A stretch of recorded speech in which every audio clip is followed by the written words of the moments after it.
सच के लिए बेखौफ बेबाक जंग, वर्तमान क्रांति न्यूज 24 के संग। नमस्कार, स्वागत है आपका आपके अपने वेब चैनल वर्तमान क्रांति न्यूज 24 में, और मैं हूं आपके साथ गंगाधर पत्रकार। नमस्कार, आप देख रहे हैं हिंदी मासिक पत्रिका वर्तमान क्रांति के आधार पर शुरू किया गया तेजी से उभरता हुआ वेब चैनल वर्तमान क्रांति न्यूज 24, और मैं हूं आपके साथ दीप्ति भटनागर। आइए देखते हैं भदोही जनपद से इस समय की बड़ी और धमाकेदार खबर। बेलगाम अराजक तत्वों द्वारा विद्यालय में चोरी और तोड़फोड़ करने की खबर है। विद्यालय प्रबंधन द्वारा कोतवाली में अराजक तत्वों के खिलाफ प्रार्थना पत्र दे दिया गया है। मामला है गोपीगंज कोतवाली क्षेत्र अंतर्गत ककराही स्थित पूर्व माध्यमिक विद्यालय का, जहां आए दिन कुछ अज्ञात अराजक तत्वों द्वारा विद्यालय में तोड़फोड़ और चोरी की घटनाओं को अंजाम दिया जा रहा है। इस संबंध में विद्यालय की प्रधानाध्यापक पुष्पा अग्रवाल और ग्राम प्रधान रविंद्र बहादुर यादव ने कोतवाली गोपीगंज में प्रार्थना पत्र देकर अवगत कराया है कि अज्ञात अराजक तत्वों द्वारा विद्यालय के सामानों को क्षति पहुंचाई जा रही है और विद्यालय में लगे टाइल्स व पौधों सहित अन्य वस्तुओं को तोड़ दिया जा रहा है। शिकायत की गई है कि शौचालय में लगी सिंटेक्स टंकी का पाइप तोड़कर चोर उठा ले गए हैं। इसके अलावा नवनिर्मित दिव्यांग शौचालय की दीवार को भी तोड़ दिया गया है। अराजक तत्व इतने बेलगाम है कि विद्यालय की खिड़की और दरवाजा तक उखाड़ कर ले गए। विद्यालय परिसर में गंदगी भी कर दी जाती है। इस तरह की घटनाएं आए दिन हुआ करती हैं, जिसकी सूचना पूर्व में भी दी जा चुकी है, लेकिन आज तक कोई कार्रवाई नहीं की गई। प्रार्थना पत्र देकर विद्यालय की सुरक्षा के साथ खिलवाड़ करने वाले अराजक तत्वों के खिलाफ कार्रवाई की मांग की गई है। विद्यालय में कोई वारदात हुआ है क्या? जी है भैया, आए दिन यहाँ रोज होती रहती है वारदात। सारा सामान चोरी करते हैं, नुकसान करते हैं, दरवाजा खिड़की निकाल ले जाते हैं, टाइल्स सारा तोड़ दिए, पौधों को तोड़ देते हैं। अभी दिव्यांग शौचालय की दीवार बन रही थी, नई दीवार को तोड़ दिया, और शौचालय के ऊपर टंकी रखी थी, उसका पाइप तोड़ दिया। आए दिन यहाँ कुछ ना कुछ करते रहते हैं, पौधे तोड़ देते हैं, सब खिड़कियाँ निकाल ले गए, उसका लोहा बेच देते हैं, रैम्प की रैलिंग का जो पाइप लगा उसको तोड़ दिया। बहुत सारा नुकसान आए दिन। विद्यालय के चारों तरफ बाउंड्री वाल होने के बावजूद ऐसी घटना घट रही है। बगल में BSNL का ऑफिस है, वहाँ से बाउंड्री टूटी हुई है, और दूसरे साइड में मंडी समिति वालों का, वहाँ से लोग तोड़ के गेट बनाए हुए हैं, और उधर से भी आ जाते हैं, साइड से भी आते हैं लोग। तो इसकी शिकायत आपने की कई बार किया मैंने, कोई सुनवाई नहीं हुई? सुनवाई बस 1-2 दिन ध्यान दिया जाता है, उसके बाद फिर वैसे ही हो जाता है। थाना वगैरह में अराजक तत्वों के खिलाफ आपने प्रार्थना पत्र दिया? जी प्रधान जी, इस विद्यालय में क्या कोई घटना हुई है क्या आज? हाँ सर, ऐसा है कि हमारे यहाँ टाइल्स हम इतना बढ़िया लगवाएं, विद्यालय चमका रहा है, लेकिन यहाँ के अगल बगल की बस्ती है, कुछ उपद्रवी लोग हैं जो टाइल्स तोड़ दे रहे हैं, पानी की टंकी तोड़ दे रहे हैं, पाइप उपाड़ दे रहे हैं, दीवार तोड़ दे रहे हैं। मैं तो कई एप्लीकेशन यहाँ DM साहब को भी दिया है, यहाँ पे थाने पे भी दिया, और पता नहीं चल पा रहा है कौन है सर। बड़ा दिक्कत हो रही है, आए दिन ऐसे तोड़ते फोड़ते रहेंगे तो फिर हम क्या क्या कराएंगे।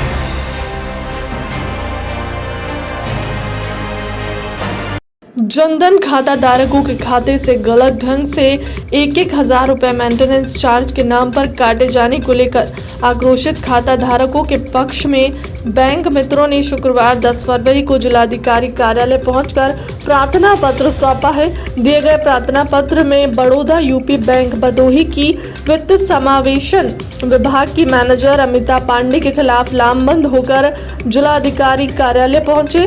बैंक मित्रों ने आरोप लगाया है कि प्रधानमंत्री जनधन खाता धारकों के खाते से गलत ढंग से 1,000 रुपए काट लिया गया, और बैंक मित्रों द्वारा शिकायत करने पर उनका ID कोड बंद करके अनावश्यक रूप से प्रताड़ित किया जा रहा है। प्रार्थना पत्र देने वालों में पंकज राम, नरेश पाल, इंद्र बहादुर मौर्य, राजेश सूर्य प्रकाश मौर्य, कमलेश कुमार, प्रीति बरनवाल, बबीता देवी, संदीप मौर्य सहित अन्य लोग रहे। मेरा नाम राजेश कुशवाहा है, बैंक मित्र संसारापुर, बड़ौदा उत्तर प्रदेश ग्रामीण बैंक भिदुरा ब्रांच से।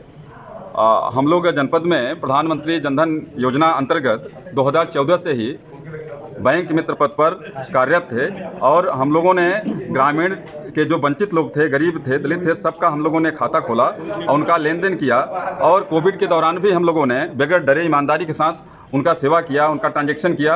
और हम लोगों को RO रीजनल कार्यालय भदोही बड़ौदा यूपी बैंक की अमिता पांडे जी हैं, जो प्रताड़ित कर रही हैं।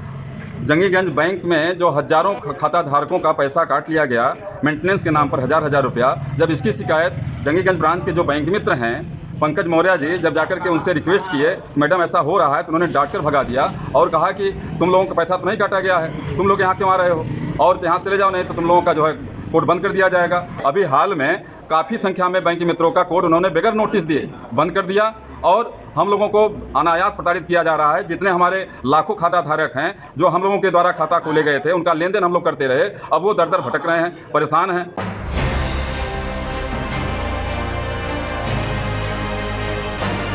शिवनगर कॉलोनी गोपीगंज स्थित अमरावती हॉस्पिटल में शुक्रवार को आयोजित निशुल्क नेत्र चिकित्सा शिविर में लगभग 250 लोगों का प्रशिक्षण किया गया। इसके साथ ही आवश्यक वाले लगभग 100 लोगों को चश्मा व दवा वितरित किया गया है। हॉस्पिटल संस्थापक डॉक्टर JS बिंद ने कहा कि हमारी सोच है कि बुजुर्ग होने पर आंख की रोशनी चली जाती है, उनकी सेवा करने की भावना पैदा हुई, इसलिए शिविर का आयोजन किया गया। इस अवसर पर डॉक्टर SK बिंद, डॉक्टर पंकज गौतम, आनंद पांडे व रंजीत मौर्य सहित सैकड़ों मरीज उपस्थित रहे। सर, आज किस तरह का यहाँ पे शिविर लगाया गया है, क्या है पूरा? आज हम लोगों ने यहाँ पे कई डॉक्टरों की टीम उपस्थित है और जिसमें हम सभी करीब 200-250 लोग यहाँ पे इस समय वर्तमान समय में उपस्थित हैं और उनमें से हम कम से कम 100 लोगों को निःशुल्क चश्मा देंगे और सभी लोगों को जो है आँख से संबंधित जितनी भी समस्याएं हैं उनको जो भी दवा ज़रूरत होगी उसको हम उनको देंगे। बिल्कुल कोई शुल्क नहीं है यहाँ पे और चश्मे का भी बिल्कुल कोई शुल्क नहीं है।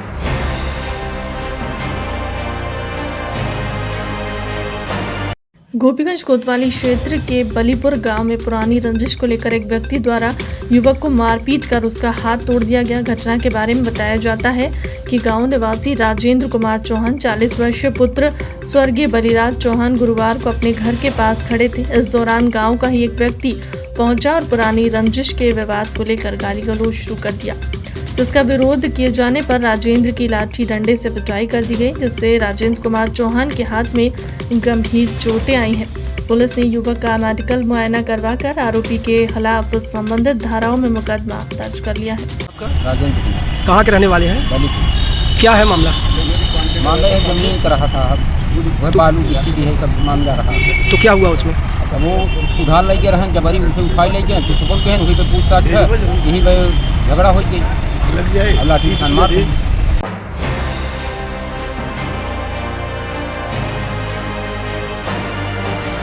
कार सवार प्रधान पति को मारपीट कर गंभीर रूप से घायल करते हुए 30,000 रुपये छीने जाने की खबर है। जानकारी के अनुसार गोपीगंज नगर के केडवरिया में घर जा रहे कार सवार प्रधान पति को कुछ लोगों ने कार का शीशा तोड़ते हुए मारपीट कर घायल कर दिया। घटना के बारे में बताया जाता है कि शुक्रवार को दोपहर में अपने निजी कार से रिश्तेदार के घर जा रहे मिर्जापुर जनपद के विंध्याचल थाना क्षेत्र के नंदनी गांव निवासी ग्राम प्रधान पति दिलीप पाठक 55 वर्षीय पुत्र श्रीधर पाठक भतीजी की शादी के लिए ज्ञानपुर गए थे, जहां से वापस घर लौटते समय केडवरिया में दर्जनों लोगों ने कार को घेर लिया और कार का शीशा तोड़कर नुकीले सामान से प्रधान पति पर हमला करते हुए गंभीर रूप से घायल कर दिया। घायल प्रधान पति गोपीगंज कोतवाली पहुंचे और गुदरीपुर गांव निवासी एक युवक समेत दर्जनों अज्ञात के खिलाफ प्रार्थना पत्र दे दिया। आरोप है कि पुलिस ने गंभीर रूप से घायल होने के बाद भी घंटों मेडिकल नहीं करवाया और मामले में मारपीट का मुकदमा भी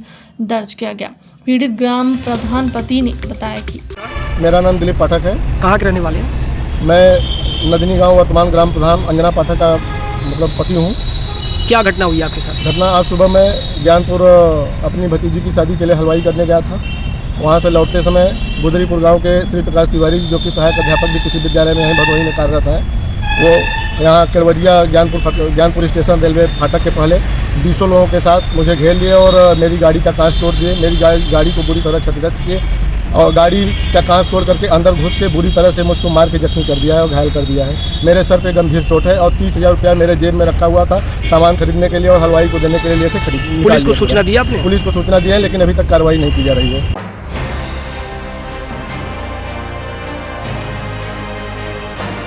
गोपीगंज कोतवाली के अलमऊ और अमवा गांव के मध्य स्थित रेलवे ट्रैक पर वंदे भारत एक्सप्रेस की चपेट में आने से एक युवती का दोनों पैर कट गया। घटना के बारे में बताया जाता है कि गोपीगंज कोतवाली के चकंदा वीर डोमनपुर निवासी खुशबू बिंद 22 वर्षीय पुत्री सुग्गा बिंद शुक्रवार को दोपहर में प्रयागराज से वाराणसी की तरफ जा रही वंदे भारत एक्सप्रेस ट्रेन की चपेट में आ गई, जिस दौरान युवती का दोनों पैर कट गया। सूचना मिलने पर पहुंचे हल्का असाई राम नयन यादव ने गंभीर रूप से घायल युवती को एम्बुलेंस से उपचार के लिए सामुदायिक स्वास्थ्य केंद्र गोपीगंज भेजा, जहां से उसकी गंभीर स्थिति को देखते हुए चिकित्सकों ने ट्रामा सेंटर वाराणसी के लिए रेफर कर दिया। बताया जाता है कि खुशबू 5 बहनों में तीसरे नंबर की है, जिसको भाई भी नहीं है।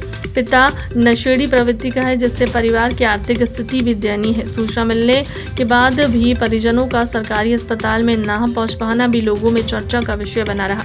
वहीं इस मामले को लेकर लोगों में तरह तरह की चर्चाएं व्याप्त रहीं।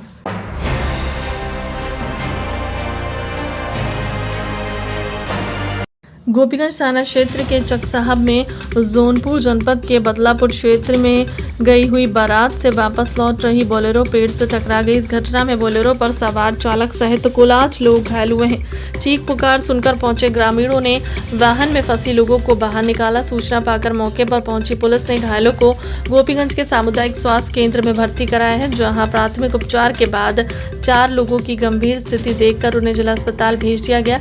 बताया जा रहा है कि गोपीगंज थाना क्षेत्र के कोयलरा गांव से जायसवाल परिवार की बारात बदलापुर गई थी।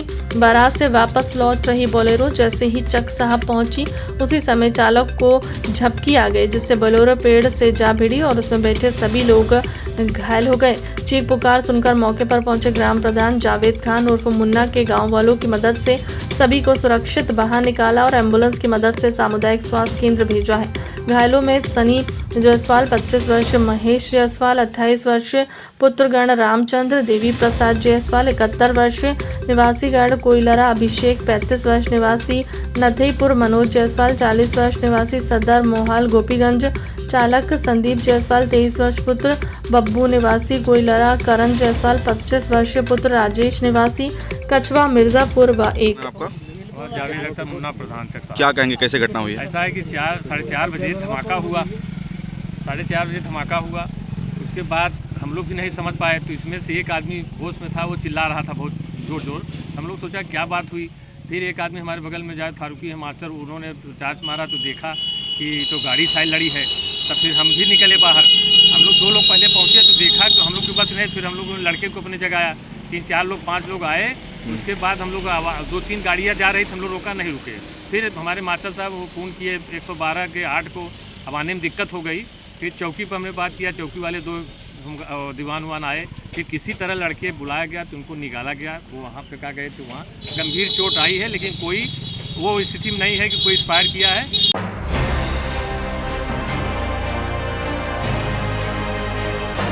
गुरुवार को ज्ञानपुर क्षेत्र के मल्लूपुर स्थित प्राथमिक विद्यालय में फाइलेरिया की दवा खिलाने से बेहोश हुए बच्चों की संख्या को लेकर कुछ न्यूज चैनलों द्वारा टीआरपी के चक्कर में भ्रामक खबरें चलाए जाने पर जिलाधिकारी गौरंग राठी ने नाराजगी व्यक्त की है। लोगों में भ्रम की स्थिति को दूर करने के लिए जिलाधिकारी के निर्देश पर शुक्रवार को ज्ञानपुर ब्लॉक के सिंहपुर गाँव में फाइलेरिया की शुरुआत चिकित्सकों द्वारा खुद फाइलेरिया की दवा खाकर की गई। शुक्रवार को सामुदायिक स्वास्थ्य केंद्र के चिकित्सक डॉक्टर स्वप्नील सिंह ने ज्ञानपुर ब्लॉक के सिंहपुर गांव में स्वयं ही फाइलेरिया की दवा मौजूद ग्रामीणों के बीच खाकर फाइलेरिया प्रोग्राम का शुरुआत की है। इस दौरान लोगों को जागरूक करते हुए उन्होंने कहा कि आज के समय में फाइलेरिया बीमारी एक जटिल बीमारी का रूप पकड़ रहा है, जिससे बचाव का एकमात्र ही उपाय है वर्ष में एक बार फाइलेरिया का स्पेशल डोज लिया जाए। मौजूद लोगों ने भी चिकित्सक के खुद दवा खाने के बाद दवा खाई। बताते चले कि गुरुवार को कुछ विद्यालय के बच्चों की तबीयत दवा खाने के बाद बिगड़ गई थी और दर्जन बच्चों को जिला अस्पताल में भर्ती करवाया गया था, जिसको लेकर लोगों में फाइलेरिया की दवा को लेकर दहशत व्याप्त हो गई थी।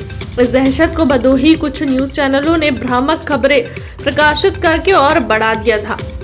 डॉक्टर स्वप्नील सिंह ने बताया कि यह दवा गर्म होता है, जिससे बच्चों हो या बड़े दवा खाली पेट ना खाया जाए और दवा खाने के बाद पानी ज्यादा मात्रा में पिया जाए। बताया कि सामान्यतः 10% लोगों में फाइलेरिया की दवा खाने के बाद इस तरह के प्रतिकूल प्रभाव दिखाई पड़ते हैं, जो फाइलेरिया के छिपे रोगी हैं। यह प्रभाव 3 से 4 घंटों के बाद स्वतः समाप्त हो जाता है। इसमें घबराने की कोई आवश्यकता नहीं है। जनपद में गठित 1441 टीमें 10 फरवरी से 27 फरवरी तक घर घर जाकर बचे हुए अन्य लोगों को फाइलेरिया की खुराक खिलाएंगे। अभियान को सफल बनाने हेतु उन्होंने स्वास्थ्य कर्मियों का सहयोग करने की बात कही। इस दौरान ग्राम प्रधान और आशा बहुओं समेत ग्रामीण उपस्थित रहे।